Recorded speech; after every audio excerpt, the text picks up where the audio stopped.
Kita mulai dari ayat mana? Soalnya ini ceritanya bersambung. Kalau kita potong-potong kurang bagus juga. Ya, oke ya.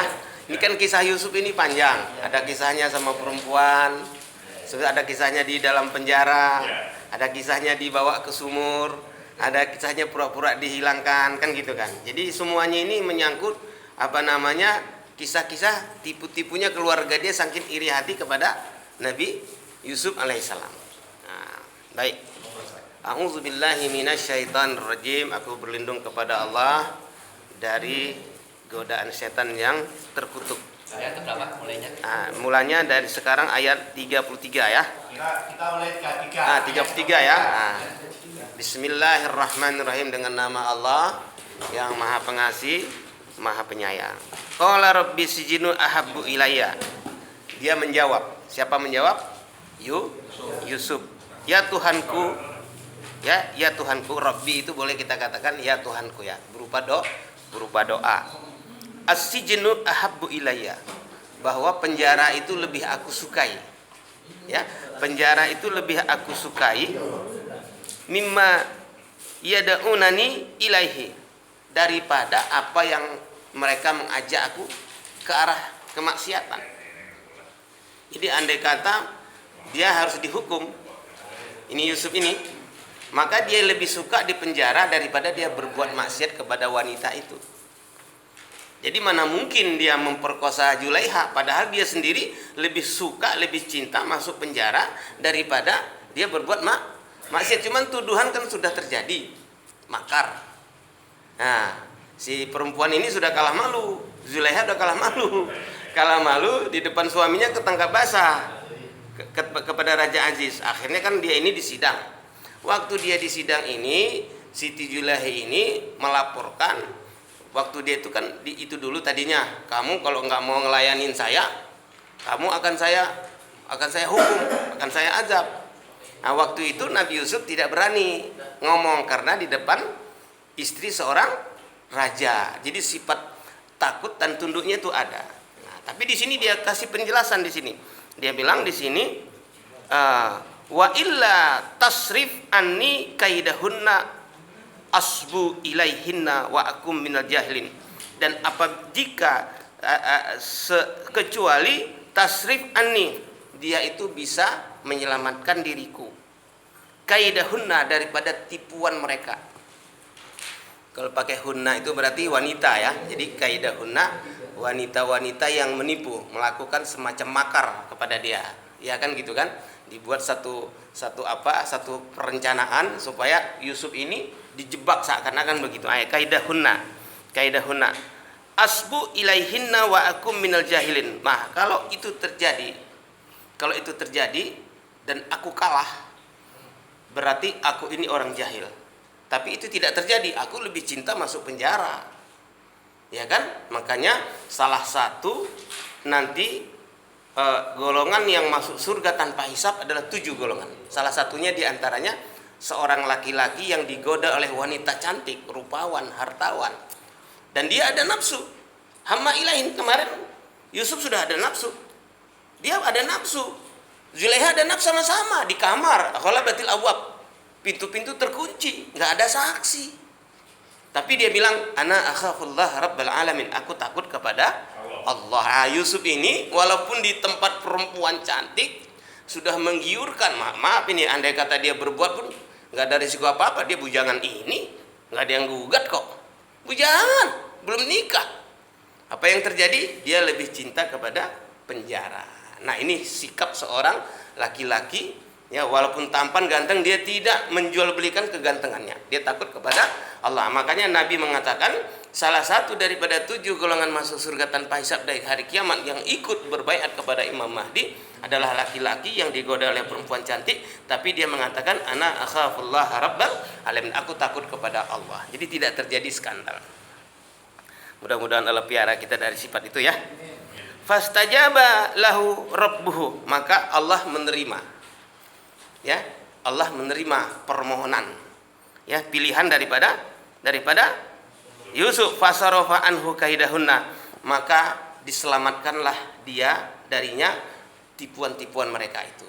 Artinya Yusuf diselamatkan oleh Allah karena dia sudah memilih penjara lebih aku cintai daripada maksiat kepada Allah. Nauzubillah itu, masya Allah.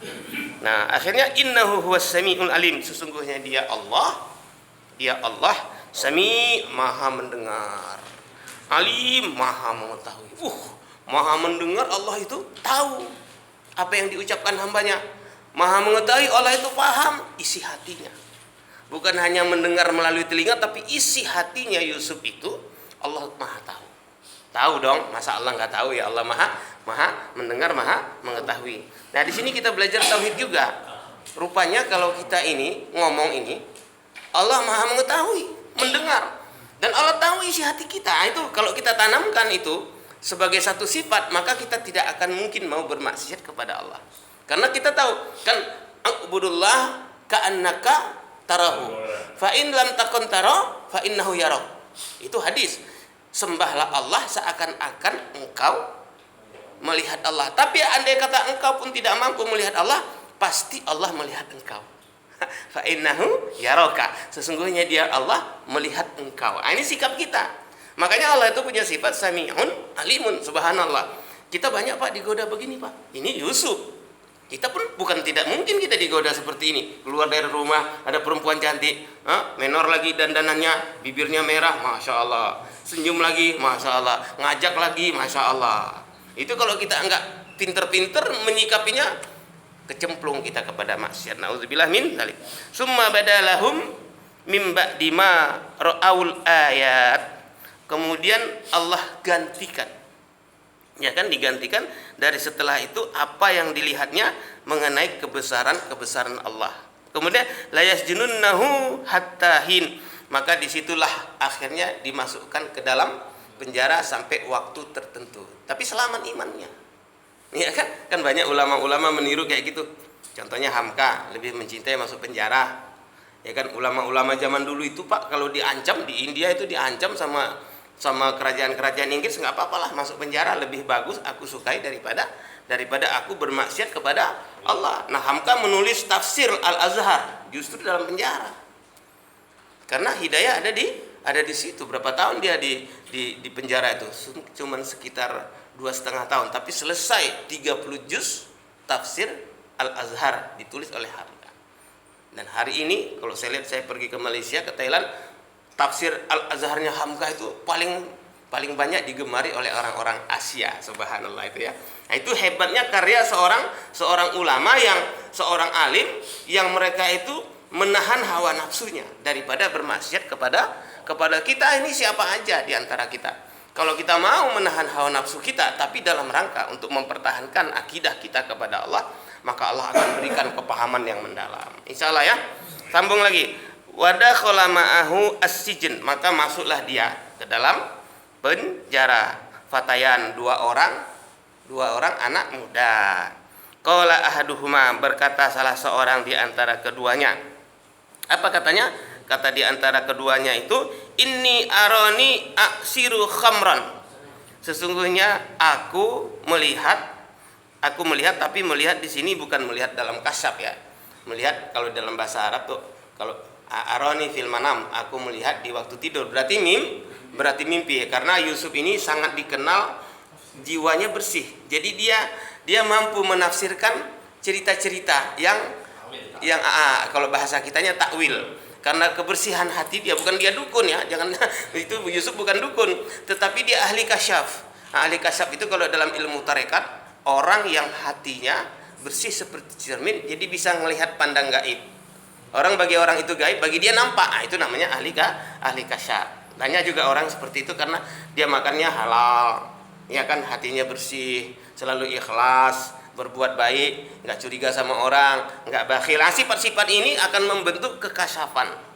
Ya, tapi itu langka orang seperti itu. Tapi ada. Nah, termasuk ulul azmi, salah satu ulul azmi itu kan nabi-nabi yang Allah berikan kelebihan. Di antaranya adalah Nabi Yusuf alaihissalam. Dia ini juga begitu. Dia mengatakan, "Inni arani aksiru khamron."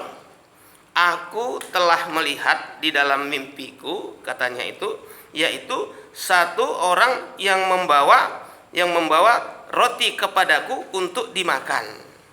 Ya, oleh oleh seburuk. Maka waktu itu waqalal akharu inni arani ahmilu fawqa ra'si khabzun. Sudah itu rupanya yang satu lagi laki-laki itu mengatakan bahwa dia itu membawa makanan berupa berupa khubzun. Khubzun itu roti. Ya kan? Maka oleh Yusuf diceritakanlah waktu inna naraka minal muhsinin. Sesungguhnya kami melihat engkau adalah digolongkan orang yang baik. Jadi orang itu minta apa itu takwil daripada cerita itu. Maka Nabi Yusuf pun diminta seperti qala la ya'tikuma ta'amun turzaqani. Maka dia berkata Yusuf, makanan apapun yang akan diberikan kepadamu berdua aku telah dapat menerangkannya. Artinya takwil ya, takwil karena ini mimpi, ya kan, mau makan apa aja bisa dikasih oleh Yusuf ini. Termasuk yang diterangkan oleh kedua anak laki-laki yang datang kepadanya, yaitu sebelum makanan itu sampai kepada kamu. Ya kan? Berarti kan masalah gaib kan? Apa nanti yang dimakan sama dia? Oh, nanti kamu akan diberi makan ini, makan kacang misalnya gitu kan. Tapi orang itu belum tahu, tapi Yusuf sudah bisa memberikan penjelasan. Maka dibilang begitu, sesungguhnya aku telah meninggalkan agama orang-orang yang tidak beriman kepada Allah, bahwa mereka tidak percaya lagi kepada hari akhirat. Nah, itulah yang dikatakan oleh Yusuf alaihissalam. Nah, nanti di akhir cerita ini, pada akhirnya Yusuf ini diangkat menjadi wazir. Wazir tahu? Menteri. Nah, kalau rais itu presiden. Kalau wazir itu menteri. Nah, menteri keuangan. Dia diangkat menjadi menteri keuangan. Jadi ini satu dalil juga bahwa jabatan itu tidak haram. Sesuai ahlinya. Tadi kemarin kita baca Yusuf itu mengusulkan saya angkatlah sebagai bendaharawan gitu. Ya, karena dia menawarkan dirinya karena dia merasa mampu dan merasa jujur di situ. Jadi bukan karena ambisi dalam arti kepingin jabatan ya kan? Sama juga dengan waktu terjadi stagnan kepemimpinan. Rasulullah sudah wafat, tapi belum ada khalifah. Musyawarah antara kaum Ansor dengan kaum Muhajirin. Kaum Ansor naik ke atas mimbar, dia pidato. Yang pantas menjadi khalifah adalah kaum Ansor, karena kaum Ansor ini menolong orang Muhajir. Begitu giliran Abu Bakar Siddiq naik ke atas mimbar, dia bilang yang paling pantas memimpin adalah orang Muhajir, karena orang Muhajirin ini banyak mujahadah, susah payah. Ya kan, akhirnya orang Ansor tunduk kepada Muhajirin. Tapi waktu siapa yang harus menjadi khalifah, Abu Bakar Siddiq bukan menunjuk dirinya, gua nih yang pantas nih, enggak. Tapi dia bilang Umar bin Khattab lah yang paling pantas menjadi khalifah. Kenapa? Karena waktu Rasulullah masih hidup, Rasulullah pernah bersabda, andai kata Allah akan melantik lagi seorang nabi atau seorang pemimpin, maka aku akan menunjuk Umar lah sebagai penggantinya. Kenapa Rasulullah mengatakan begitu? Karena waktu itu Rasulullah melihat makom keimanan Umar bin Khattab seperti itu. Nah, waktu itu Umar bin Khattab tidak langsung, oh iya kalau begitu saya yang jadi khalifah. Enggak juga, karena tidak ada ambisi kepemimpinan. Ini kita hati-hati ya. Waktu itu Umar bin Khattab, wahai Abu Bakar Siddiq, selama aku masih hidup, selama engkau masih ada, engkaulah yang paling pantas menjadi khalifah. Kenapa? Karena engkau pernah sempat menjadi imamnya Rasulullah SAW dalam sholat. Rupanya dibaca juga, Rasulullah itu di akhir hayatnya 14 hari sebelum meninggal dunia, kan sakit keras. Sampai hari ke-13 udah nggak bisa ngapa-ngapain, wudhu udah nggak, akhirnya dipapah oleh Abu Hurairah dan Tolhah kiri kanan, didudukkan di saf pertama sambil duduk. Rasulullah bilang sama Abu Bakar, ya Abu Bakrin, ta'ammu, engkau yang menjadi imam. Maka Abu Bakar jadi imam, Rasulullah di saf pertama di belakang sambil duduk sholat berjamaah, imamnya adalah Abu Bakar. Inilah dalilnya Umar bin Khattab meminta supaya Abu Bakar Siddiq yang lebih pantas menjadi khalifah daripada saya. Ini sifat tawadhu. Akhirnya Umar bin Khattab naik ke atas mimbar, langsung dirangkul ini Abu Bakar Siddiq, berbaiat asyhadu alla ilaha illallah wa asyhadu anna Muhammadar Rasulullah. Berbaiat itu artinya bersyahadat ulang, berjanji setia untuk membela agama itu berbaiat. Bukan berbaiat seperti yang kita ini teroris ini. Kalau kita nanti berbaiat dikira mau menggulingkan pemerintah, bukan. Ini baiat yang sesungguhnya. Setelah itu jadilah Abu Bakar Siddiq menjadi khalifah pertama. Cuman terjadi gonjang-ganjing di kalangan Syiah. Sebelum Rasulullah wafat, Rasulullah sempat meminta pensil untuk menulis. Nah, orang-orang Syiah yang dipimpin oleh Abdullah bin Sabah, Yahudi yang mengkafirkan orang-orang Syiah, Abdullah bin Sabah itu, ya, dia menafsirkan sendiri bahwa Rasulullah itu memberikan pena itu dalam rangka mau menuliskan semacam wasiat kepada Ali bin Abi Thalib, bahwa Ali lah yang pantas yang akan menjadi khalifah. Enggak ada, Nabi tidak pernah berwasiat. Karena untuk menjadi kepemimpinan itu Nabi tidak disuruh oleh Allah, diperintahkan untuk mewariskan kenabian, enggak. Karena nabian sudah dengan ada makana Muhammadun aba ahadim mir rijalikum walakin Rasulullah wa khataman nabiyyin. Setelah ayat ini turun, maka stop kenabian. Makana Muhammadun, bahkan tidak boleh mengatakan Muhammad aba ahadim mir rijalikum, oh dia bapak dari salah seorang atau saudara. Enggak boleh kita bilang. Makanya Aisyah Khadijah manggil Rasulullah enggak manggil abang. Ya suamiku, enggak, ya Rasulullah. Kenapa? Dilarang oleh Allah. Enggak boleh dia memanggil atas nama nasabiah. Nah, berdasarkan keturunan enggak, tapi dia tetap memanggil Rasulullah itu adalah Rasulullah, ya Rasulullah. Maka Aisyah mengatakan ya Rasulullah, bukan ya zauji, wahai suamiku, enggak, wahai abang sayang, enggak, tetapi ya Rasulullah. Karena Allah melarang, makana Muhammadun aba ahadim mir rijalikum. Tidak boleh Muhammad itu kalian panggil sebagai ayah dari salah seorang di antara kamu, walakin Rasulullah. Tapi panggillah Rasulullah. Wa khataman nabiyyin, nabi yang terakhir. Ini dalilnya, qat'i ini. Nah, jadi kita kalau sebagai Rasulullah manggil Rasul, dan itulah utusan jabatan pangkat yang tertinggi. Jadi kalau misalnya Rasulullah pernah memimpin perang, jangan kita bilang Rasulullah juga pemimpin perang. Betul, tapi dia tetap Rasulullah karena Rasul itu lebih tinggi dari panglima perang. Cuman sewaktu-waktu Nabi pernah memimpin perang. Sewaktu-waktu Nabi pernah bertawaduk di masjid, beritikaf. Sewaktu-waktu Nabi bisa menjadi seorang hamba yang lemah. Sewaktu-waktu Nabi bisa menjadi seorang yang memimpin satu delegasi. Bisa, tapi tetap lebih tinggi status dia sebagai rasul. Maka yang paling bagus itu memanggil beliau adalah Rasulullah sallallahu alaihi wasallam, dan pakailah sallallahu alaihi wasallam karena bukan hanya nabi, Allah saja memerintahkan, innallaha wa malaikatahu yusalluna 'alan nabi. Sesungguhnya Allah dan para malaikatnya membaca selawat kepada nabi. Oleh karena itu ya ayyuhalladzina amanu diperintahkan. Jadi Allah sendiri membaca selawat, dan Allah perintahkan kita untuk membaca salawat. Ya ayyuhalladzina amanu sallu alaihi. Kalian pun wajib membaca salawat atasnya. Nabi wasallimu taslima, dan ucapkanlah salam yang sempurna. Jadi kalau kepada Nabi itu jangan ecek-ecek. Jadi salam yang sempurna. Allahumma salli ala Muhammad. Allahumma salli ala Muhammad. Allahumma salli wa sallim alaihi. Jadi sempurna. Ya, jangan gitu. Allahumma salli ala Muhammad wa Allahumma salli wa sallim alaihi.